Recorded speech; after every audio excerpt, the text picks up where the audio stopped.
हरे कृष्णा कृष्ण कृष्ण हरे हरे, हरे राम राम राम हरे।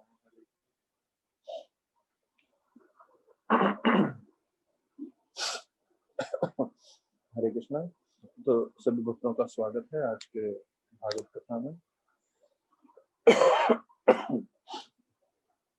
तो कल हम देख रहे थे प्रभुपाद जो है उन्होंने अपने गुरु महाराज को उनके व्यास पूजा पे एक ऑफरिंग लिख के दिया, और उस ऑफरिंग में बता रहे थे कि भक्तिसिद्धांत ठाकुर प्रभुपाद का ये इच्छा था कि सारे जो हाई कोर्ट के जज हैं वो तिलक लगाएं, जो प्रेसिडेंट हैं देश के वो एक वैष्णव होने चाहिए, और हर घर एक जो है मंदिर के रूप में परिवर्तन होना चाहिए। तो विशेष रूप से उनका ये दृष्टिकोण था कि जितना ज्यादा प्रचार हो सके और जितने ज्यादा लोग भक्ति से जुड़ सके तो उससे वो सर्वोत्तम रहेगा। तो अंत में आता है कि भक्ति सिद्धांत सरस्वती ठाकुर ये चाहते थे, और भक्ति सिद्धांत ठाकुर के जो शिष्य थे, मतलब यहाँ वर्णन आ रहा है कि प्रभुपाद के गुरु भाई अगर वो नहीं करने को तैयार थे सब मिलके, तो प्रभुपाद अकेले ही करने के लिए तैयार। तो ये बार बार हमारे सामने समक्ष ये चीज आ रहा है कि अगर दूसरे नहीं कर रहे हैं उससे हमें जो है प्रेरणा नहीं छोड़नी चाहिए अपने जीवन में। हमको अकेले को जो है किसी तरह से भी जो है भक्ति करना है और प्रचार कार्य करना है। अब यहाँ पे एक नया श्रृंखला आ रहा है, मुझे अच्छी तरह से याद है, मैंने 1995 में पढ़ा था ये। 95 में जब पढ़ा था तब मैंने प्रचार नहीं किया, पर आज 2020 में 25 साल के बाद मेरे को मतलब मुझे याद आ रहा है मैंने पढ़ा था। मतलब इस्कॉन में जब नए नए आए थे iOS लड़के थे तब लीलामृत पढ़ रहा था, तब ये कथा आती है। तब पढ़ा था, काफी चीज पढ़े थे पर भूल गए थे, पर ये मुझे अच्छे से याद है। 1961 जनवरी की बात है। भक्तिवेदांत स्वामी को उनके दिल्ली के जो उनके मित्र थे उनको मालूम चला कि एक जो है जापान टोक्यो में एक कन्वेंशन हो रहा है जिसे जो है कल्टीवेशन फॉर ह्यूमन स्पिरिट करके, तो ये मई 10 से 20 तारीख को होने वाला है, 10 दिन का। तो ये पूरे दुनिया में शांति फैलाना चाहते हैं, और शांति फैलाने के लिए वो पूरे विश्व भर से लोगों को इनवाइट कर रहे थे जो इसमें मदद कर सकते हैं विश्व भर में शांति फैलाने के लिए। अभी प्रभुपाद देखिए, जैसे उनको मालूम चल गया तो वो जाने के लिए तैयार हो गए कि हाँ मुझे जाना है वहां पे। तो अभी यहाँ पे प्रभुपाद का हमें मालूम है स्पष्ट इच्छा क्या था, अमेरिका जाना। लेकिन फिर वो बोलते हैं कि अगर जापान में जाने का अगर मुझे मौका पहले मिल रहा है तो क्यों नहीं, पहले जापान चले जाते हैं। और ये जो प्रोग्राम था पूरा अंग्रेजी में था, और ये इंटरनेशनल लेवल पे था पूरा विश्व भर के लिए। तो इसमें ये भी बताया गया था कि उनका रहना, उनका खाना पीना, उनका जो होटल है वो सब कुछ जो है जापान वाले खर्चा करेंगे। इनके तरफ से इनको सिर्फ जो है अपना आने जाने का खर्चा का प्रबंध करना है, मतलब जापान जो आने जाने का जो ट्रैवलिंग एक्सपेंस होगा वो उसके लिए। तो प्रभुपाद ने अपना पूरा आइडिया उनको लिख के जो है भेजा, तो उसका उनको रिप्लाई भी आ गया। और रिप्लाई पूरी तरह से फेवरेबल था। और वो बोले कि हम आपको जो है पासपोर्ट ऑफिस के लिए और वीजा ऑफिस के लिए उन्होंने जो है चिट्ठी भी लिखी कि आप मई 10 तारीख का उनका अराइवल ऑफ जापान के लिए आप उनको जो है कृपया करके सैंक्शन दीजिए, क्योंकि हम चाहते हैं वो यहाँ पर आए। तो मतलब जापान की तरफ से पूरा फेवरेबल था। तो प्रभुपाद ने 10वें स्कंद भागवतम के 20वें अध्याय को चुना इस जगह जो है जापान में टोक्यो में जो है प्रेजेंटेशन के लिए। और उसमें जो है वृंदावन का जो वसंत ऋतु आती है तो उसके बारे में पूरी तरह से वर्णन है। और उसमें अलग अलग जो है वेदों के हिसाब से जो है कई चीजें सीखने के लिए बताई गई है। जैसे जब काले बादल आ जाते हैं और काले बादल बरसात के समय आने के कारण जो है वो एक जो है कलयुग के प्रभाव के समान है। और काले बादल आने के कारण जो सितारे हैं वो छुप जाते हैं, देख नहीं सकते। तो उसी प्रकार से कलयुग के प्रभाव से जो असली वैदिक शास्त्र है वो लोगों को तक पहुंच नहीं पाता है। तो ये एक उदाहरण है, काले बादल होने के कारण हम तारे नहीं देख सकते। उसी प्रकार से कलयुग का प्रभाव होने के कारण हम सही में शास्त्र और साधु जो प्रामाणिक है उनको देख नहीं पा रहे हैं यहाँ कर। ऐसे करके इस अध्याय में जो है बहुत सारे उदाहरण है। तो प्रभुपाद ने ऐसे 50 कमेंट्री जो है उसमें से चुने इस अध्याय में से, और उन्होंने वो किताब भी बनाई जिसे बोलते हैं लाइट ऑफ भागवत, मतलब भागवत का प्रकाश। उन्होंने जो 50 उदाहरण इसमें से लिए, उन्होंने 20,000 शब्दों में एक किताब जैसा लिख लिया। उन्होंने फिर जो है पिक्चर्स के ऊपर भी सोचा कि कैसे अलग अलग पिक्चर्स भी आएंगे एक एक के लिए, ये 50 उदाहरण के लिए। सब कुछ अच्छे से चल रहा था, जो जापान के स्पॉन्सर है वो भी पूरे फेवरेबल थे। पर सबसे बड़ी मुश्किल की परिस्थिति थी कि कैसे पैसा कहाँ से आएगा जाने के लिए। तो उनके जितने भी कॉन्टैक्ट्स थे प्रभुपाद के, उन्होंने सोचा सबको मुझे बोलना चाहिए क्योंकि मुझे मौका मिल रहा है इस बार अभी जापान जाने के लिए। तो बताया जाता है उन्होंने सेंट्रल गवर्नमेंट का मिनिस्ट्री में जो है चिट्ठी लिखा, जो साइंटिफिक रिसर्च और कल्चरल अफेयर्स का संभालते हैं। उन्होंने उधर मिस्टर नकानो थे जो जापान के थे, कि उन्होंने बताया कि कैसे उन्होंने मुझे सर्टिफिकेट दिया है, वो चाहते हैं मैं आऊँ और मैं सन्यासी हूँ। तो आप लोग कृपा करके मदद करें कि मैं जाकर आ सकूं, तो उसका आप मेरा स्पॉन्सर करें।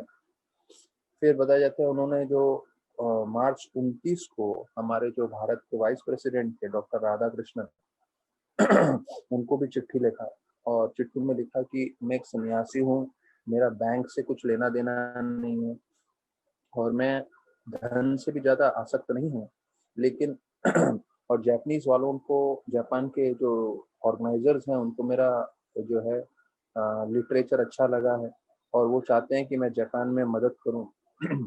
तो वो बोल रहे थे कि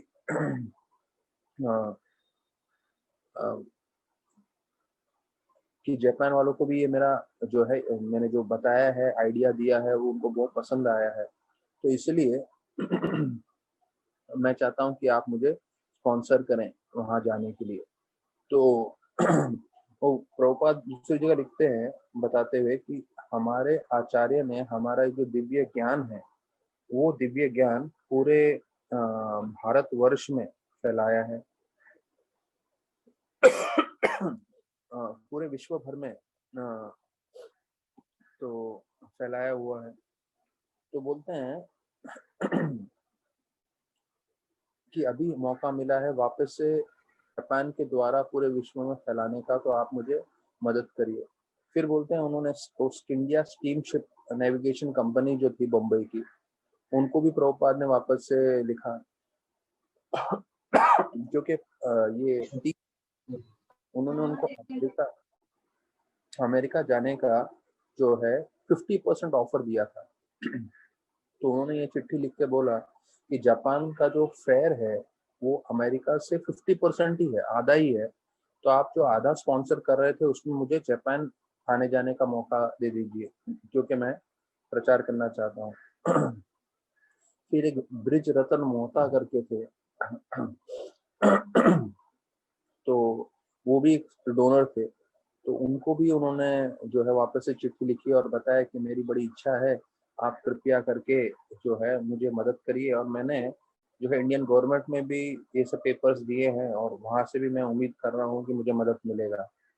और प्रभुपाद बार बार ये बता रहे थे कि क्योंकि क्योंकि मैं सन्यासी हूँ और सन्यासी होने के कारण मैं जो है धन एकत्रित नहीं करता हूँ, इसलिए मेरे पास धन नहीं है, पर आप लोग मुझे मदद करेंगे तो इसके लिए जो है मैं विदेश जा पाऊंगा। पर वो स्पष्ट रूप से बता रहे थे, मेरा जीवन का उद्देश्य एक ही है कि मैं जो मानव समाज है उनके जो है आध्यात्मिक चेतना जागृत करने के लिए मैंने अपना जीवन दिया है। मतलब I am suppose to serve the humanity at large for reviving the dormant spiritual consciousness. तो प्रभुपाद स्पष्ट बार बार एक ही चीज कर रहे थे कि मैं जो है आध्यात्मिक रूप से लोगों की चेतना बढ़ाना चाहता हूँ, उसके लिए मेरा जीवन पूरा निर्भर है उस पर, तो इसलिए आप ये करिए। तो फिर उन्होंने जापान में नकानो जी को 20 अपने जो इलस्ट्रेटिव्स थे लाइट ऑफ भागवत में से वो भेज दिया था, और उन्होंने लिखा कि जापान जो है आर्टिस्टिक वर्क के लिए बहुत प्रसिद्ध है और इंडिया स्पिरिचुअल कल्चर के लिए।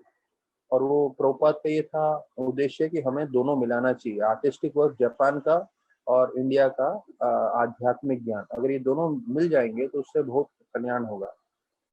तो वो भी चीज उनको बहुत पसंद आया था नकानो जी को, और उन्होंने ये भी बताया कि हम चाहते हैं कि आप 1 महीना पूरा यहाँ पे ठहरिए जापान में, और हम आपके लिए जो है लोकल मीटिंग्स करवाएंगे और कन्वेंशन में भी अलग अलग प्रोग्राम आपके लिए प्रबंध करेंगे। तो देखिए, जो प्रभुपाद पूरे वर्ल्ड लेवल पे टीचिंग कराना चाहते थे, और ये इंटरनेशनल मीट पे जो है वो भी जापान में हो रहा था, और पूरा 1 महीने का खर्चा वो संभाल रहे थे, और पूरे 1 महीने के खर्चे में जो है उनको पूरी तरह से प्रचार करने का पूरा मौका मिल रहा है। तो उन्होंने जो है पूरी तरह से प्रभुपाद को उनको मदद किया, और यहाँ तक कि बताया कि वो जो है दूसरे जापान के शहरों के जो मेयर हैं उनको भी चिट्ठी लिखे, और उनको भी बोले आप ये जो ह्यूमन स्पिरिट कांग्रेस है उसको आप में सपोर्ट करें। तो प्रभुपाद ने बिल्कुल उसमें भी हाँ भर दी, और उन्होंने उनके लिए भी जो है चिट्ठी भेज दी अपने तरफ से।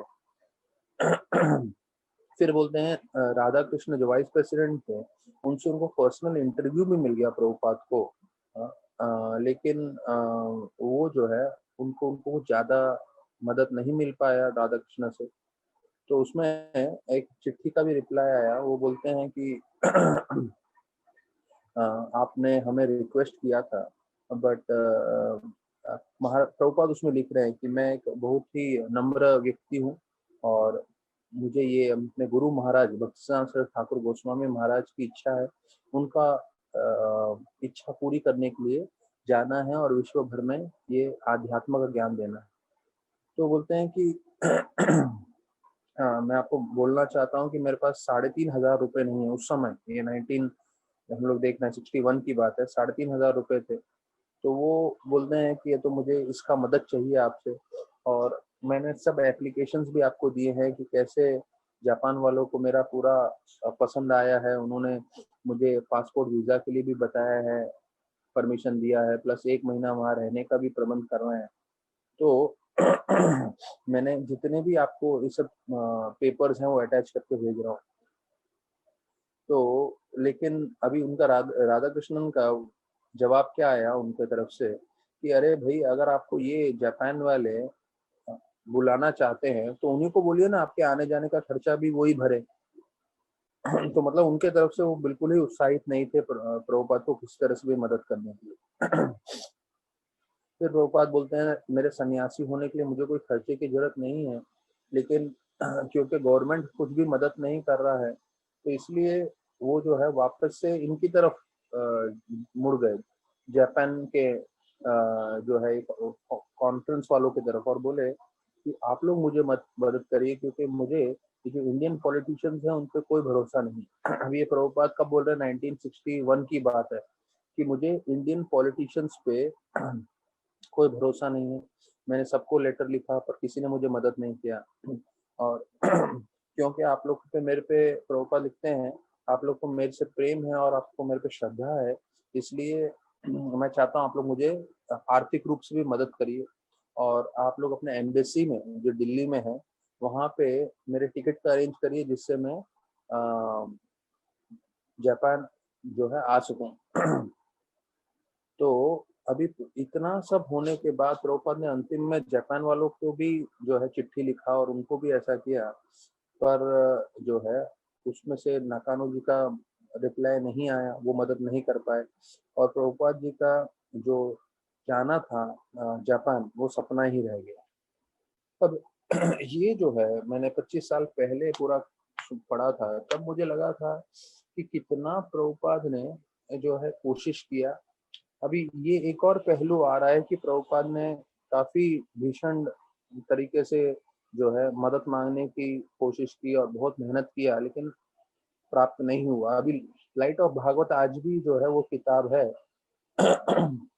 पर प्रभुपाद के 65, 66, 67 में जब प्रभुपाद ने इस्कॉन की स्थापना कर ली, मतलब एक एक जगह सेंटर्स पे जाते गए और जो है प्रचार बढ़ गया और पूरा वर्ल्ड वाइड ऑर्गेनाइजेशन स्टार्ट हुआ।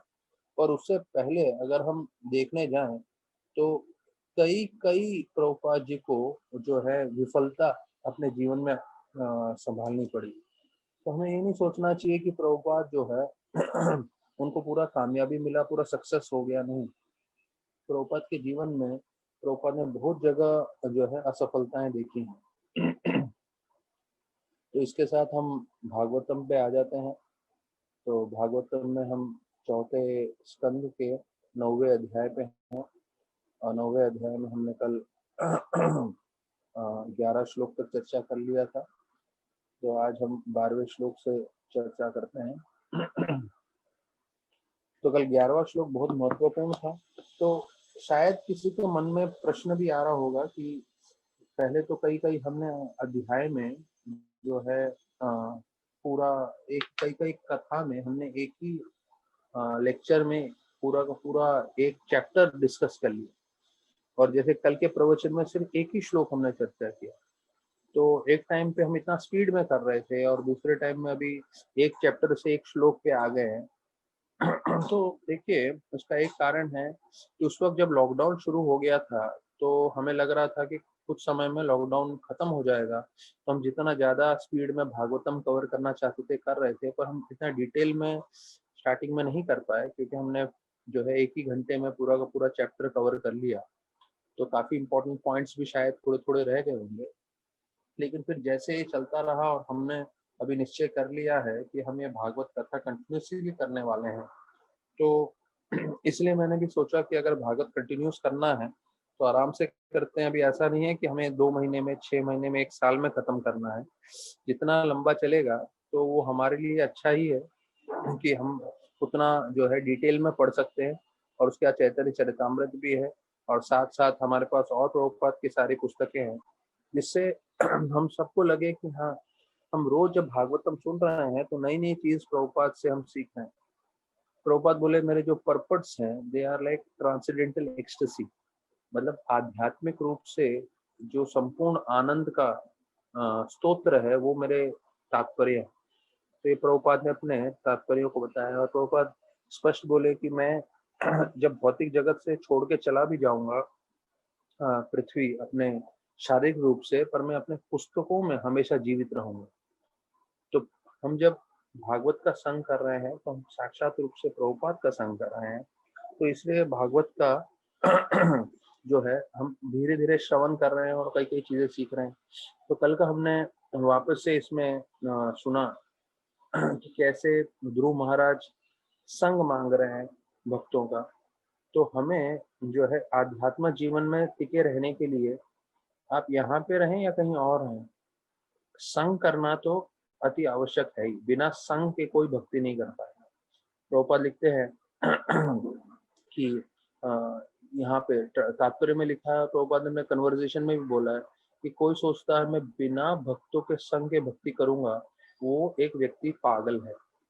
अर्थात बिना भक्तों के संग के हम कभी भक्ति नहीं कर पाएंगे। हमें हमेशा संग लगने ही वाला है, अभी से लेके अंत तक।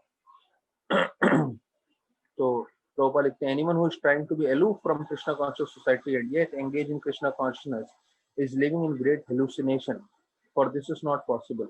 मतलब बिना भक्तों के संग के जो है हम भक्ति कभी नहीं कर पाएंगे। तो भक्तों का संग हमें लेके चलना है और ऐसे भक्त पूरी तरह से शुद्ध होते हैं, पूरी तरह से भगवान की भक्ति में लगे रहते हैं। और ऐसे भक्तों के संग में जो है हम भक्ति करके भगवत धाम जा सकते हैं, जो जीवन का लक्ष्य है। तो उसका मार्ग क्या है? वो है हम भगवान की हरि कथा श्रवण करके। तो यहाँ पे वो भी बताया गया था कि हम जब भगवान की हरि कथा जो है सुनते हैं, तो उस हरि कथा सुनने से जो है हरि कथा हरि इसमें भगवत गुना कथामृत पान मत, कल हमने सुना कथा अमृत, ये जो कथा है वो अमृत के समान है। जब वो हम श्रवण करेंगे तो उसको श्रवण करने से जो है हम अपना जीवन सार्थक करके भगवत धाम जा सकते हैं। तो जैसे राधानाथ महाराज बता रहे थे, भक्तों के संग में भक्त हमेशा हमें कृष्ण के बारे में स्मरण कराएंगे, कृष्ण के बारे में चर्चा करेंगे। तो उसके कारण जो है हमारी भक्ति बढ़ती रहेगी और हम कृष्ण के साथ जुड़े रहेंगे। और प्रभुपाद अपने तात्पर्य में बताते हैं कि पूरी दुनिया झुलस रही है अग्नि में, लेकिन जो एक भक्त होता है उसको जो है पूरी दुनिया आग लगी हुई है, पूरी दुनिया जल रही है, पर एक भक्त को जो है विश्वम पूर्ण सुखाए थे, उसको वही दुनिया जहाँ आग लगी हुई है वो पूरे सुख का अनुभव होता है। क्यों? क्योंकि वो भगवान से जुड़े हैं, भक्ति से जुड़े हैं। और फिर कल हमने जो है प्रभुपाद अंत में उदाहरण बताया कि आम का, कि कच्चा आम और पक्के आम, अगर आपको आम मिल जाता है तो वो शुद्ध भक्ति के समान है। लेकिन क्योंकि हम शुद्ध नहीं हैं पूरी तरह से, इसलिए हम उस आम का जो है संपूर्ण रूप से आनंद प्राप्त नहीं कर पाते हैं। जैसे कच्चे आम को आप जो है खाने जाओगे तो आपको इतना स्वाद नहीं आएगा, लेकिन वही आम जब पूरी तरह से पक जाता है तो उसका स्वाद ले सकते हैं। तो वो बताया कि जब भक्त भक्ति करते पूरी तरह से शुद्ध हो जाता है तो वो पके हुए आम का आनंद प्राप्त कर सकता है, शुद्ध भक्ति का आनंद प्राप्त कर सकता है। आज हम 12वें श्लोक पे फिर प्रारंभ करते हैं। तेना स्मरन्ते अतिरात्तारं प्रियम ईश मृत्यम यच्चाव अधा सुत सुहृद गृह वित्तधारः ये तो अब्जनाभ हृदयाय पदारविंद स्वगंध लुब्ध हृदयेषु कथा प्रसंगा। तो इस श्लोक में बता रहे हैं कि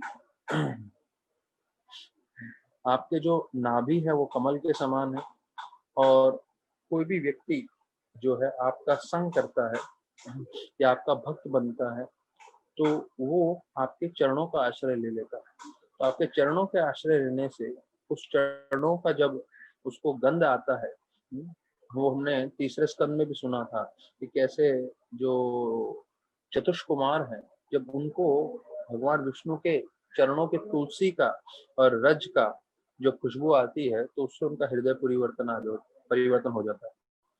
तो फिर बोलते हैं जिनको ऐसा सुगंध आता है भगवान के चरणों का, यहाँ पे ध्रुव महाराज वापस से वही प्रार्थना कर रहे हैं, तो वो फिर इस शरीर से बिल्कुल उसकी आसक्ति खत्म हो जाती है।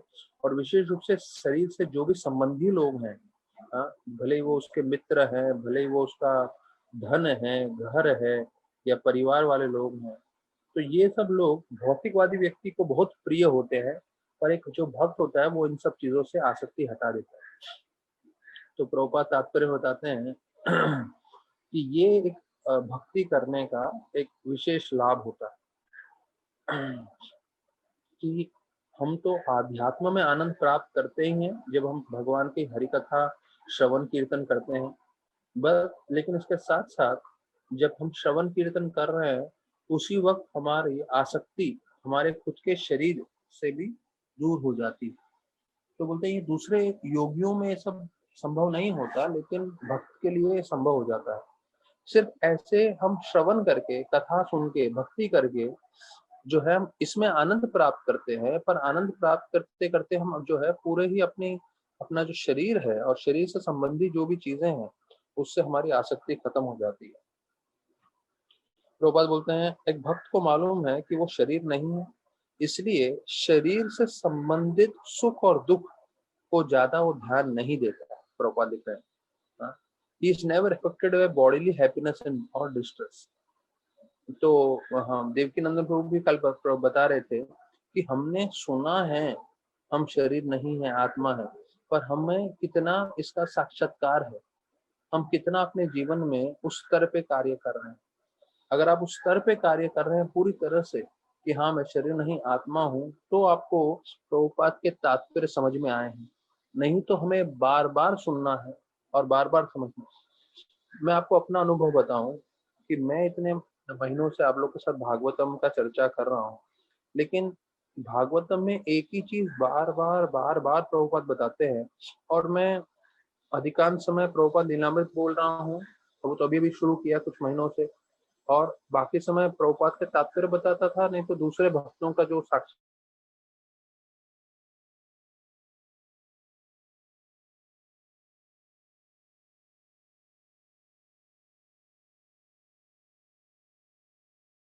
तो उसके बारे में मैं आपको बता रहा था। तो उससे ये बार बार प्रभुपाद के तात्पर्य सुनते सुनते इन लास्ट 6 महीने में मुझे भी एक चीज स्पष्ट हो गया है कि भाई जीवन का उद्देश्य क्या है, भगवत धाम जाना, और उसके लिए भक्तों का संग में रहते हुए श्रवण कीर्तन करते रहना, और जब खुद भी अकेले में हो तो साधना करना है, श्रवण कीर्तन करना और अपनी सेवा करनी है। अगर हम ये ध्यान पूर्वक करें तो निश्चित रूप से हमारा जीवन सार्थक होगा। तो वही चीज अलग अलग जगह से हमें मालूम चल रहा है, भले वो कपिल मुनि बोल रहे हैं, भले वो अभी ध्रुव महाराज बोल रहे हैं। तो 11वां श्लोक अगर आप देख लें, उसमें भी ध्रुव महाराज ने वही चीज मांगा है कि मैं भक्तों के संग में श्रवण कीर्तन करके जो है इस भौतिक जगत से मैं जो है पार हो सकता हूँ। और प्रभुपाद ने भी स्पष्ट बताया, प्रभुपाद का तात्पर्य इतना बढ़िया है। प्रभुपाद ने इतने थर्ड कैंटो तक ये नहीं बताया कि कैसे यही भौतिक जगत जो पूरी तरह से जल रहा है, सब लोग उसमें बोलते हैं ना विपद, विपद विपद मतलब मुश्किलें या तकलीफें हर कदम पे है।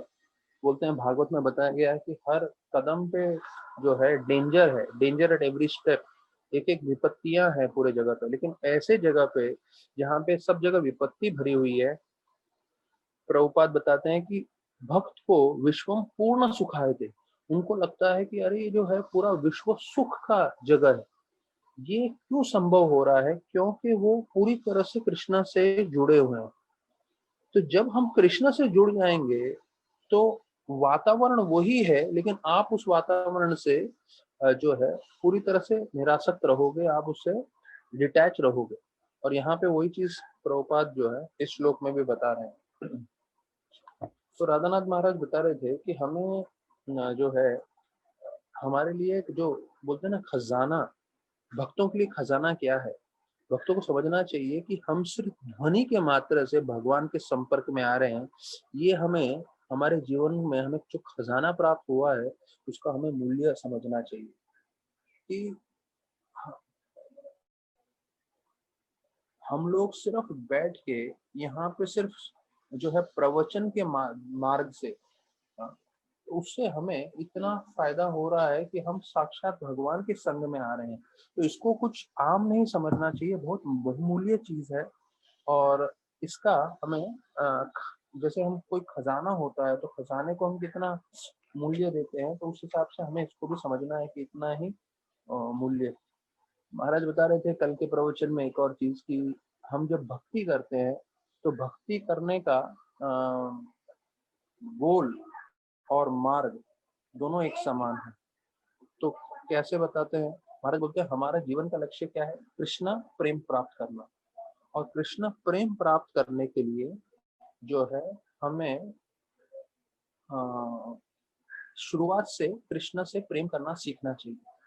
अब देखिए जैसे बताते हैं कि हम जो भी भगवान को अर्पण करते हैं तो हमें प्रेम से अर्पण करना चाहिए, पत्रम पुष्पम फलम तोयम। तो हमें जीवन में कृष्ण प्रेम प्राप्त करना है, और उसके लिए मार्ग क्या है? कृष्ण प्रेम करते हुए हमें आगे बढ़ना है। तो बोल रहे हैं the goal and the means are the same, कि भाई हम जिस मार्ग से कृष्ण को प्रेम करते हुए बढ़ेंगे तो अंतिम में हमें कृष्ण प्रेम ही प्राप्त होने वाला है।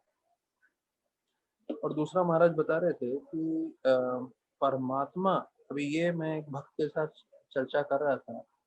देखिए मैं इतने महीनों से भागवतम चर्चा कर रहा हूँ, आप लोग बहुत सारे भक्तों से कथा सुन सकते हैं, लेकिन जब एक शुद्ध भक्त प्रवचन करते हैं तो अगर आप ध्यान से सुने तो आपको कई चीजें मिल जाएंगी जिससे मालूम चलता है कि उनका आध्यात्म स्तर कितना ऊंचा है। प्रभुपाद कल महाराज कल कल के नहीं परसों के प्रवचन में बता रहे थे कि कैसे आपके हृदय में जो परमात्मा निवास करते हैं वो ही कृष्ण का रूप धारण करेंगे जब आपको आत्म साक्षात्कार हो जाएगा। अब मुझे किताबों में पढ़ना है प्रभुपाद के भक्ति रसामृत सिंधु में या कहीं और, कि ये तो मैंने अभी तक सुना नहीं है किसी के भक्तों के मुंह से कि परमात्मा जो हृदय में है वो कृष्ण का रूप धारण करते हैं। अब ये व्यक्ति वो ही बोल सकता है जिसको इसका साक्षात्कार हो, वरना आप, मैं या कोई भी जितने भी प्रचारक हैं वो ये नहीं बोल पाएंगे कि भाई हमारे हृदय में जो परमात्मा है वो परमात्मा कृष्ण का रूप धारण करते हैं जैसे ही हमारा साक्षात्कार होता है। तो ये जो एक स्टेटमेंट है उससे मालूम चलता है कि वो वही स्टेटमेंट बोल सकता है जिसको इसका रियलाइजेशन हो, जिसको इसका जो है पूरी तरह से साक्षात्कार हो। तो ऐसे कई चीजें हमें सीखने मिलती है। तो चैतन्य महाप्रभु जब सनातन गोस्वामी को शिक्षा दे रहे थे, तो सनातन गोस्वामी एक समय ऐसा आ रहा था कि उनके पूरे शरीर में ऐसे उन्होंने एक पानी पी लिया था जो शुद्ध नहीं था, उसके कारण उनके शरीर में पूरी फोड़ियां हो गई थी जिसमें से पस और खून निकल रहा था। और वो चैतन्य महाप्रभु उनको बार बार आलिंगन करते थे, तो उनको लग रहा था कि मैं जीवन में क्या कर रहा हूँ, मेरे जीवन का क्या फायदा, तो इतनी भयंकर बीमारी हो गई है और मैं कुछ सेवा नहीं कर पा रहा हूँ। तो एक तरह से सनातन गोस्वामी जो हमारे छठ गोस्वामी सबसे प्रमुख हैं, उनके जीवन में भी एक स्ट्रेस था, एक तरह का आप बोल सकते हैं इंफ्योरिटी कॉम्प्लेक्स, या कभी कभी भक्तों के जीवन में आता है ना, अरे मैं क्या कर रहा हूँ, मतलब मैंने कुछ ज्यादा कुछ किया नहीं है भौतिक जीवन में या आध्यात्मिक जीवन में, तो वो आत्महत्या करने का सोच रहे थे। अब ये देखिए, इतने बड़े आचार्य होके उनके मन में क्या आ रहा था, मैं आत्महत्या कर लूं। तो ये भौतिक जगत है। अभी सनातन गोस्वामी मतलब एक आम जीव के जैसे नहीं है जो बहुत फ्रस्ट्रेटेड हो गए हैं और फ्रस्ट्रेशन में वो अपना शरीर त्यागना चाहते थे या आत्महत्या करना चाहते थे। उनका एक बहुत दिव्य कारण था। उनको लग रहा था कि मेरे शरीर में ऐसा सा बीमारी हो गई और महाप्रभु मेरे को बार बार आलिंगन करते हैं, ऐसे बीमार शरीर को रखने से अच्छा तो मैं अपना शरीर भगवान रथ यात्रा जब करते हैं जगन्नाथ जी, उनके रथ के नीचे दे दूं और मैं जो है अपना प्राण त्याग दूं। तो वो उनका एक दिव्य सोच था। लेकिन ये जो सुसाइड करने का जो विचार है, अब ये समझ लीजिए भगवान का इसके बारे में क्या दृष्टिकोण है। क्योंकि कई बार जो है कई लोग ऐसा सोचने लगते हैं या कई बार जो है परिस्थिति ऐसे आने लगती है। तो पहले मैं आपको भौतिक रूप से बता दूं, अगर कोई गलती से भी आत्महत्या कर लेता है तो ऐसा नहीं है कि वो जब अपने सब मुसीबतों से मुक्त हो जाता है, उल्टा आत्महत्या करने से उसको जो है भूत के शरीर में रहना पड़ता है। जैसे अगर वो समझ लीजिए उसका उम्र था 70 साल तक जीने का और उसने 40 साल में आत्महत्या कर लिया, तो आने आने वाले 30 साल उसको भूत के शरीर में रहना पड़ता है। तो वो भी बहुत दर्दनाक होता है, उसका उद्धार नहीं होता। तो इसलिए ये तो पहला स्तर हो गया कि आत्महत्या नहीं करना चाहिए भौतिक रूप से। दूसरा, चैतन्य महाप्रभु सनातन गोस्वामी को बोलते हैं कि अगर शरीर त्यागने से कृष्ण की प्राप्ति हो जाती थी, तो सनातन गोस्वामी को बोलते हैं कि मैंने हजारों बार अपना शरीर त्याग दिया होता। मतलब अगर आपको लगता है कि शरीर खत्म करने से अगर भगवान की प्राप्ति होती, तो मैंने हजारों बार अपना शरीर अंत कर दिया होता था। शरीर अंत करने से आपको भगवान की प्राप्ति नहीं होती। और फिर चैतन्य महाप्रभु वही चीज बता रहे हैं जो ध्रुव महाराज अपने प्रार्थनाओं में बोल रहे हैं कि कथा अमृत का श्रवण करना चाहिए, कथा अमृत का आश्रय लेना चाहिए। तो चैतन्य महाप्रभु बोलते हैं कुबूढ़ी छाड़िया करे श्रवण कीर्तन। देखिए, बुद्धि शब्द हमें मालूम है। कुबुद्धि, कुबुद्धि मतलब आपकी जो बिगड़ी हुई बुद्धि है। क्या बिगड़ी हुई बुद्धि है कि मैं आत्महत्या कर लूं। तो बोलते हैं ये जो आपकी बुद्धि है कुबुद्धि छाड़िया, उसको छोड़िए और क्या करो, श्रवण कीर्तन खाची राते पाबे तबा कृष्ण रचन। तो अगर आप श्रवण कीर्तन का मार्ग अपनाओगे तो जल्द ही आप जो है कृष्ण भगवान के चरण प्राप्त कर पाओगे, कृष्ण भगवान की भक्ति प्राप्त कर पाओगे। तो देखिए यहाँ पे चैतन्य महाप्रभु जो है वही शिक्षण बता रहे हैं जो पूरी जगह पे भागवतम में बताया गया है कि हमें श्रवण कीर्तन की तरफ आसक्त होना है। तो मेरे भक्तों से एक ही मेरा रिक्वेस्ट रहेगा कि हम भागवतम में इतने दिनों से रोज प्रवचन सुनते जा रहे हैं, आगे भी सुनते जाएंगे। और उसमें सबसे मुख्य चीज ये है जो हमें पकड़ के चलना है कि हमें रोज श्रवण कीर्तन करते रहना। हाँ, और ये चैतन्य चरितामृत में भी श्लोक आए हैं कई जगह जहाँ एक ही चीज का वर्णन किया गया है कि मैंने भी कई बार चर्चा किया है, भोजन नहीं करते हैं तो हम कमजोर हो जाते हैं, वैसे भगवान की कथा श्रवण नहीं करेंगे तो आध्यात्म रूप से हम कमजोर हो जाएंगे। तो इसलिए हमें जो है अ, श्रवण कीर्तन जो है वो पूरी तरह से स्वीकार करके चलना चाहिए। तो फिर 13वें श्लोक में अभी आगे वर्णन आ रहा है। ध्रुव महाराज आगे प्रार्थना करके बोल रहे हैं कि आपका कभी जन्म नहीं होता और आपके द्वारा अलग अलग जीव की उत्पत्ति होती है, भले ही वो आप जानवर, पेड़, पंछी, कीड़े मकोड़े, देवता, मनुष्य, वो सब के बारे में वर्णन करें जो पूरे सृष्टि में फैले हुए हैं। और ये सब आपकी प्रकृति के द्वारा जो है सबका प्राकट्य हो जाता है। लेकिन मैंने आपका रूप जो अभी आप दिखा रहे हैं वो मैंने कभी नहीं देखा। तो ये जो रूप है वो सर्व आकर्षक है। तो ये रूप देखने के बाद जो भी तत्व है वो मैं सब पूरी तरह से समझ गया हूँ। तो अर्थात जितने भी फिलॉसफी चल रहे हैं, जितने भी लोगों का ज्ञान है या जितने भी लोगों के मन में विचार हैं, वो सबका सार क्या है? वो है भगवान। और जब हम भगवान का स्वरूप के सामने आ जाते हैं तो सारे बोलते हैं ना, कॉन्ट्रडिक्शंस आर रिजॉल्व। अर्थात जितने भी आपके अलग अलग कल्पनाएं हैं, अलग अलग विचार है, वो सब आपको समाधान आएगा जब आप भगवान के सामने आते हैं। तो प्रभुपाद बताते हैं कि जब तक हम भगवान की भक्ति में नहीं लगते तब तक हम भगवान को समझ नहीं पाएंगे। तो ये एक वापस से एक मुख्य उद्देश्य है, मुख्य चीज है हमें समझना। जब तक कोई व्यक्ति भगवान का नाम जप नहीं करता तब तक वो भगवान को समझ नहीं पाएगा। तो यहाँ पे प्रभुपाद वही बता रहे हैं, 18.55 गीता का श्लोक वर्णन कर रहे हैं, भक्त्या माम अभी जाना थी। सिर्फ भक्ति से ही आप भगवान को समझ पाओगे। अगर आप नाम जप कर रहे हो, अगर आप भगवान की सेवा कर रहे हो, तब आप भगवान को समझ पाएंगे। अगर आप भक्ति नहीं कर रहे हो तो आप भगवान को समझ नहीं पाएंगे। फिर प्रभुपाद लिखते हैं कि हम देखते हैं इस दुनिया में लोग एक कुत्ते की सेवा करते हैं, पेड़ पौधों की सेवा करते हैं, या किसी देवता की सेवा करते हैं, या पूरे मानव समाज की सेवा करते हैं, या किसी बॉस की सेवा करते हैं, लेकिन कृष्ण की सेवा नहीं करते। देखिए, यहाँ पे जो लोग जब कृष्ण का भक्ति का नहीं करना चाहते, नाम जप नहीं करना चाहते, तो ऐसा नहीं है कि वो लोग दूसरों की सेवा में नहीं लगे लगे हैं। सब लोग जो है, जैसे प्रभुपाद बता रहे हैं, कुत्ते की सेवा कर रहे हैं, झाड़ पान की सेवा कर रहे हैं, देवता की कर रहे हैं, पूरे मानव समाज की कर रहे हैं। और अधिकांश लोग ऑफिस में जाके किसी बॉस की सेवा कर रहे हैं। हाँ, पूरा जिंदगी लोगों का ऑफिस में चला जाता है बॉस की सेवा करने में। और फिर मालूम चलता है कि कितनी बार यही बॉस लोग जो है उनको धोखा दे देते हैं, कम से कम पैसा देते हैं वगैरह वगैरह। लेकिन ये सब के पीछे अगर हम कृष्ण की सेवा करें तो हमेशा संतुष्ट रहेंगे। और कृष्णा जो हम सबको संभाल रहे हैं भौतिक रूप से, तो वो हमें आध्यात्मिक रूप से भी तार देंगे। तो फिर बोलते हैं कि ये एक छोटे से बालक के लिए असंभव था भगवान को जानना या भगवान की भक्ति के बारे में या भगवान के रूप के बारे में। लेकिन क्योंकि भगवान ने उनको अपने शंख के द्वारा स्पर्श किया, इसलिए वो ऐसा शुद्ध आध्यात्म ज्ञान दे पाए।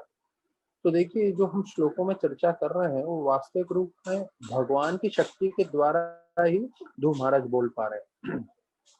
तो भगवान की शक्ति है जिसके कारण ध्रुव महाराज बोल पा रहे हैं। तो ये हमें समझना है कि ध्रुव महाराज तो सिर्फ निमित्त हैं, पर ये भगवान ही बुलवा रहे हैं उनसे ये सब श्लोक। जिसमें हमें बताया है, जो सार है वो 11वां श्लोक था जो हमने मुख्य सुना है, कि हमें हमेशा संग में रहना है, श्रवण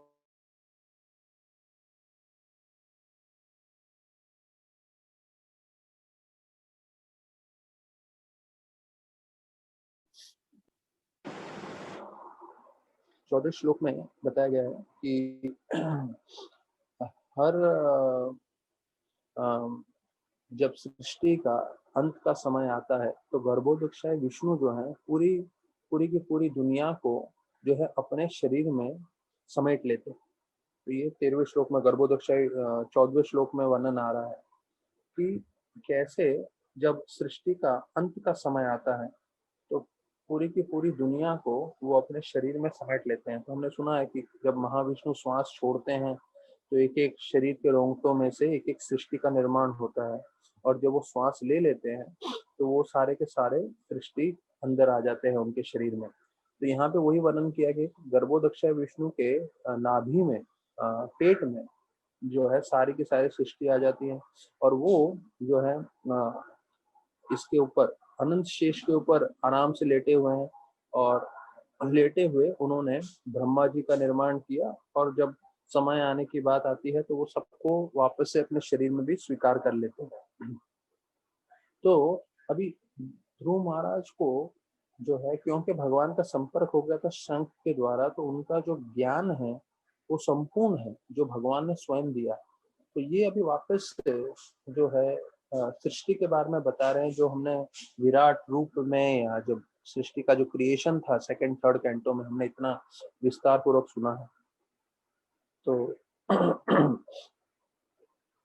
तो यहाँ पे वर्णन कर रहे हैं कि जो भगवान क्षीरोदक्षाय विष्णु साक्षात ध्रुव महाराज के सामने उनको दर्शन दे रहे थे, और क्षीरोदक्षाय विष्णु के अलावा दो विष्णु हैं, गर्भोदक्षाय और कर्णोदक्षाय विष्णु। तो ये दोनों के बारे में भी ध्रुव महाराज को जानकारी थी। तो ध्रुव महाराज के सामने जो क्षीरोदक्षाय विष्णु अर्थात जो परमात्मा के रूप में हमारे हृदय में निवास कर रहे हैं, उन्होंने दर्शन दिया।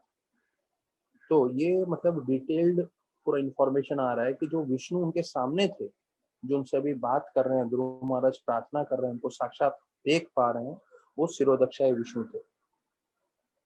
तो ब्रह्म संहिता में बताया गया है, यस्येक निश्वासता काल अवलंब्य जीवंति लोम विलजा जगदण्डनाथ विष्णु महान सह्य सकला विशेषो गोविंदमादि पुरुषं तमहं भजामि।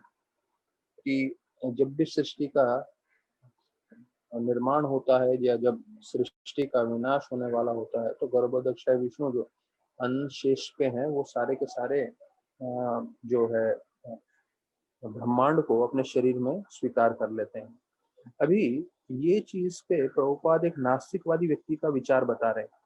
तो एक जो नास्तिकवादी व्यक्ति है वो बोलेगा है ये कैसे हो सकता है, ये विष्णु सोए हुए हैं, उनके पेट में से, नाभि में से एक कमल निकलता है, और उसमें जो है ब्रह्मा जी उत्पन्न होते हैं, उनके पैदा होते हैं वो, या उनके रोंगटों में से जो है पूरी सृष्टि निकलती है।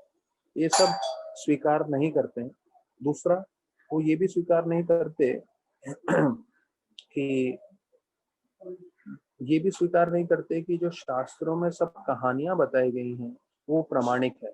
उनको लगता है सब शास्त्रों में जो भी बताया गया है वो सिर्फ ऐसे ही कहानियां हैं, वो हकीकत से कुछ नहीं है। तो तो उसके लिए बोलते हैं as a result of their inexperience in absolute truth, their reluctance to accept authority, they become more and more atheistic. तो अब यहाँ पे प्रभुपाद स्पष्ट बता रहे हैं कि कैसे जो है आप नास्तिक वो लोग और बनते जा रहे हैं। पहले तो वो विश्वास नहीं करते कि ये विष्णु के द्वारा हो रहा है, लेकिन उसके कारण उनका पूरा नास्तिकवाद में जीवन और बढ़ते जा रहा है। वही हम देखते हैं अपने आसपास, भगवान को स्वीकार नहीं कर रहे हैं, इसलिए अपने हिसाब से वो जीवन व्यतीत कर रहे हैं, मतलब नास्तिकवाद के हिसाब से, और पूरा जीवन उनका गलत कार्यों में जा रहा है। फिर बोलते हैं कि जिसको थोड़ी भी भगवान की कृपा प्राप्त हो जाए तो भगवान की महिमा को जान सकते हैं। तो हमें भगवान की महिमा को जानने के लिए हम अपनी शक्ति से नहीं समझ पाएंगे, भगवान की कृपा से हम समझ पाते हैं। तो जब हमें भगवान की कृपा प्राप्त हुई है तब हम जो है भगवान को समझ पाते हैं। तो भले ही हम लोग यहाँ श्रवण में लगे हैं, मैं बोलने में लगा हूँ, पर हमें जानना चाहिए कि भगवान की हम पे कृपा होगी तब हम समझ पाएंगे भगवान को, वरना भगवान को समझना बहुत मुश्किल है। फिर प्रभुपाद अंत करना है 14वां श्लोक ये बोलते हुए कि अनलेस, जब तक हम किसी भक्त के संग में नहीं आते तब तक हम जो है भगवान का रूप या आध्यात्मिक जगत और उधर की जो कार्यकलाप है उसके बारे में हम समझ नहीं पाएंगे।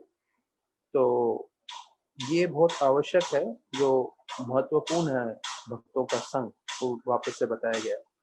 तो एक मोहता करके दूसरे एक बिजनेसमैन थे। वो ये बात की बात है जब इस्कॉन स्थापना हो गया था। तो ये मोहता, एक तो मोहता आज हमने सुना लीलामृत में, जिसको प्रभुपाद ने अप्रोच किया था कि भाई वो हमारे मेरे जापान जाने के लिए प्रबंध करें। वो मोहता नहीं है, दूसरे मोहता है। इस्कॉन की स्थापना होने के बाद जो है वो प्रभुपाद के पास आया, और जैसे ही वो आए तो प्रभुपाद के साथ सब भक्तगण बैठे थे। तो प्रभुपाद ने बोला, ये है मिस्टर मोहता और ये है बहुत बड़े बम्बई के बिजनेसमैन। तो मोहता जी ने बोला कि मैं क्या बिजनेसमैन हूँ, असली बिजनेसमैन तो आप हैं। तो मोहता जी बोलने लगे, आप 40 रुपया लेके गए और आज तकरीबन 40 करोड़ से भी ज्यादा का आपका प्रॉपर्टी है। ये कब की बात बता रहे हैं प्रभुपाद? मोहता जी 1970 की, 71-72 की बात बता रहे हैं। तो बोल रहे 40 रुपया लेके गए और 40 करोड़, जो आज वो 71-72 का 40 करोड़ 4,000 करोड़ से तकरीबन तकरीबन चला गया। इतना इंक्रीमेंट हो गया। तो प्रभुपाद ने बोला कि अगर आपको लग रहा है कि हमारा बिजनेस इतना अच्छा है तो आप क्यों नहीं हमारे बिजनेस में जुड़ जाते हो? तो मोहता जी बोले, नहीं नहीं नहीं, मैं नहीं जुड़ पाऊंगा, मैं आपको सिर्फ कहीं कहीं मदद करूंगा। तो प्रभुपाद ने बोला, वो भी चलेगा। तो लोगों को मालूम है ये चीज कि भैया ये सबसे उत्तम है, लेकिन जुड़ नहीं पाते हैं। एक व्यक्ति जो है रास बिहारी मंदिर में आके बोलने लगा, उसका बेटा आके ब्रह्मचारी बन गया था वहां पे, तो आके चिल्लाने लगा, झगड़ा करने लगा और बोलने लगा, अरे ये कोई उम्र है क्या फुल टाइम ज्वाइन होने का, साधु बनने का? ये सब बुढ़ापे में करना चाहिए करके। तो उधर के जो टेम्पल प्रेसिडेंट थे उन्होंने बोला, आपको ऐसा लगता है कि बुढ़ापे में करना चाहिए तो ठीक है, आपके बेटे को हम जाने देंगे एक शर्त पे कि आप आके यहाँ पे फुल टाइम ज्वाइन हो जाइए। तो पिताजी बहुत घबरा गए, बोले, अरे ये लोग तो मुझे अभी लेने की बात कर रहे हैं। तो बोले, ठहरो ठहरो, मैं अपनी मिसेस से पूछ कर आता हूँ। तो फिर पूछ कर आया और बोले, नहीं बेटे को रहने दो, मैं नहीं ज्वाइन कर सकता करके। तो भारतीय लोगों का यही है, उनको ज्ञान है नहीं कुछ ज्यादा, लेकिन ऐसा आडंबर ज्यादा हम बताते रहते हैं। तो हमें एक चीज ध्यान रखना चाहिए कि जब हमारे जीवन में सब कुछ अच्छा चल रहा हो तो हमें कृतज्ञ रहना चाहिए, और जब उल्टा उल्टा चल रहा हो, सब गड़बड़ चल रहा हो, तो सहनशील रहना चाहिए। तो ये दो लक्षण जो है भक्तों के लिए बहुत जरूरी है। ये हमारे लिए तपस्या है दोनों समय। जब हमारे जीवन में समझ लिए बहुत कुछ कल्याण हो रहा हो, बहुत कुछ अच्छा चल रहा हो, या भौतिक रूप से हर जगह प्रसिद्धि हो रही हो, तो हमें भगवान का कृतज्ञ रहते हुए अच्छे से भक्ति करना है। और अगर उसके जगह विपरीत कुछ चल रहा हो, हमारे जीवन में बहुत सारा मुश्किलें आ रहे हो, तकलीफें आ रही हो, तो हमें सहनशील रहना चाहिए। और ये दोनों गुणों के कारण जो है हम भक्ति कर पाएंगे। तो फिर बोलते हैं, जब मुश्किलें आती हैं तो approach adversity while accepting the actuality, कि हमारे जीवन में जो भी मुश्किलें आ रही हैं तो वो मुश्किलों का सामना करते हुए हमें जो हार अभी की परिस्थिति है वो समझना चाहिए। क्यों? क्योंकि ये जो परिस्थिति है उसका साथ हमें लेके चलना है। भले हम कृष्ण भक्ति कर रहे हैं, कृष्ण भक्ति करने का मतलब ये नहीं कि जो वातावरण में क्या हो रहा है तो वो हम उसको ऊपर ध्यान न दें, तो उसको हमें साथ में लेके चलना है। तो अभी ये जो 15वां श्लोक है, 15वें श्लोक में जो है भगवान और जीव, इन दोनों के बारे में जो है अलग अलग रूप से भिन्नता की गई है, डिफरेंसेस, कि भगवान में क्या गुण है और जीव में क्या गुण है।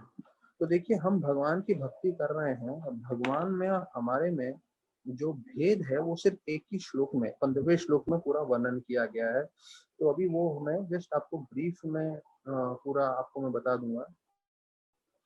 पहला जो है भगवान का, मैं संस्कृत में शब्द बोलूंगा और फिर उसका भगवान का गुण और उसके विपरीत जो जीव का गुण है, मतलब हम लोगों का गुण है, उसके बारे में हम चर्चा करेंगे। तो देखिए, पहले गुण भगवान के बारे में बताया गया है जो इस श्लोक में है।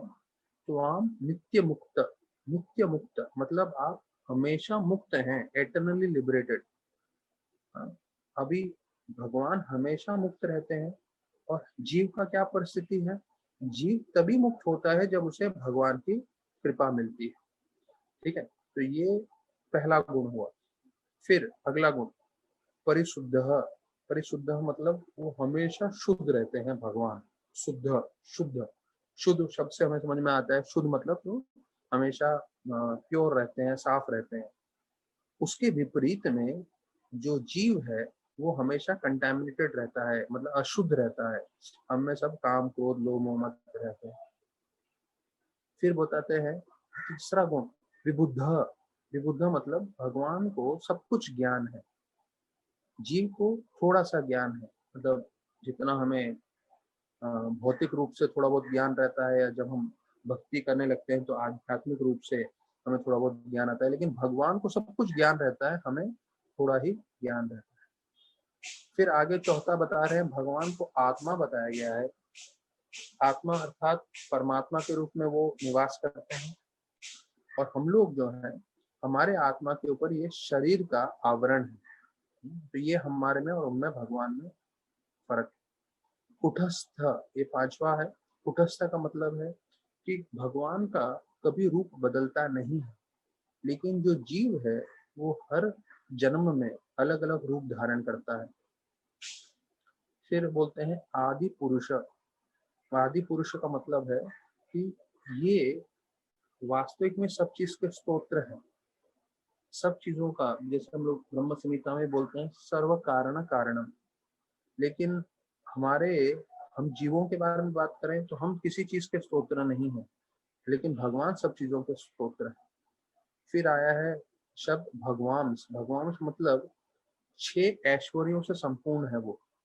हाँ, तो वो बोलते हैं श्री शुद्ध। तो जो 6 होते हैं, धन, सौंदर्य और बुद्धिमती और ये सब जो है फेमस, ये सारे 6 ऐश्वर्य भगवान में है। तो हम लोग में अच्छे गुण नहीं है। फिर बताया त्रिय आधीश, मतलब ये 3 गुणों के जो है नियंत्रक है, 3 गुणों को अपने वश में करते हैं। हम लोग 3 गुणों से प्रभावित होते हैं, सत्व, रजो, तमोगुण से। उनकी बुद्धि स्थिर रहती है। हमारी बुद्धि जो है सोते समय, उठते समय और बाकी समय, जागृत समय में और सोते समय हमेशा प्रभावित रहती है। तो ऐसे करके भगवान जो है इस सृष्टि के निर्माण कार्य में लगे रहते हैं। भगवान पूरे सृष्टि को निर्माण करते हैं, हम लोग अपने शरीर को भी संभाल नहीं सकते, उसके लिए भी हमें भगवान की और देवताओं की सबकी सहायता की आवश्यकता लगती है। और फिर अधिमाको मखो करके बताते हैं अंत में कि वो जितने भी यज्ञ होते हैं, उस यज्ञ के जो फल प्राप्त करने वाले हैं वो हैं भगवान। लेकिन हमें बताया जाता है हमें यज्ञ करना पड़ता है, we are dependent on sacrifice. अगर हम चाहते हैं कि हम अपना जीवन सुखमय बना के रखें, या जो है अपना जीवन आराम से हम व्यतीत करें, तो हमें सबसे मुख्य यज्ञ वो है संकीर्तन यज्ञ में भाग लेना चाहिए। और संकीर्तन यज्ञ में भाग लेते हुए जितना हम भगवान का नाम जप कर पाएंगे, कीर्तन कर पाएंगे, तो उससे हमारा जीवन का शुद्धिकरण होगा। तो ये वापस से एक महत्वपूर्ण विषय आया है कि कैसे जो है हमें इन सब चीजों पे, यज्ञ पे पूरी तरह से ध्यान देना है। तो भक्ति रसवन महाराज जो है उनका जो है, एक बार की बात है कि ये तकरीबन तकरीबन 1990s की बात है। वो गाड़ी चला रहे थे और साथ में गौरांग प्रभु थे, और एक भयंकर रूप से एक्सीडेंट हो गया। और एक्सीडेंट इस तरह से हुआ कि जो गाड़ी थी वो पूरा का गाड़ी जो है ट्रक के अंदर जो है घुस गया था। पूरा गाड़ी जो है ऐसा पूरी तरह से दब गया था। और उस वक्त मैं गौरांग प्रभु को भी इमीडिएटली हॉस्पिटल ले गया था, पूरा खून खून हो गए थे, चेहरे पे भी कांच लग गया था उनके, पूरा स्टिचेस हो गए थे, उनको स्टिचेस लगे थे। तो वो एक्सीडेंट इतना भयंकर था, और उसके बाद जब उनका तबीयत ठीक हुआ, मतलब हॉस्पिटल से जब डिस्चार्ज हुए, तो वो देखने के लिए गए गाड़ी को, तो गाड़ी इतनी बुरी हालत में थी। तो गैरेज में गाड़ी को देख के लोगों ने बोला कि जो भी इस गाड़ी में था निश्चित रूप से मर गया होगा, क्योंकि गाड़ी का ऐसा हालत हुआ। लेकिन गौरांग प्रभु और भक्ति रसामृत महाराज दोनों उस एक्सीडेंट से बच गए। मार लगी, चोट लगी, थोड़े स्टिचेस लगे, पर बच गए। तभी गौरांग प्रभु ने भी निश्चय किया कि हो सकता था कि मैं इस एक्सीडेंट के बाद शायद बचता ही नहीं। तो जिस भगवान ने मुझे, ये 93 की बात है शायद, हाँ 93 की बात है, और फिर वो 94 में ज्वाइन हुए थे फुल टाइम। तो 93 में उन्होंने बोला कि जिस भगवान ने मुझे बचाया है, मैं क्यों नहीं अपना जीवन उन्हीं भगवान की सेवा में लगा देता हूँ, उन्हीं भगवान के जो है प्रचार कार्य में उड़ा देता हूँ।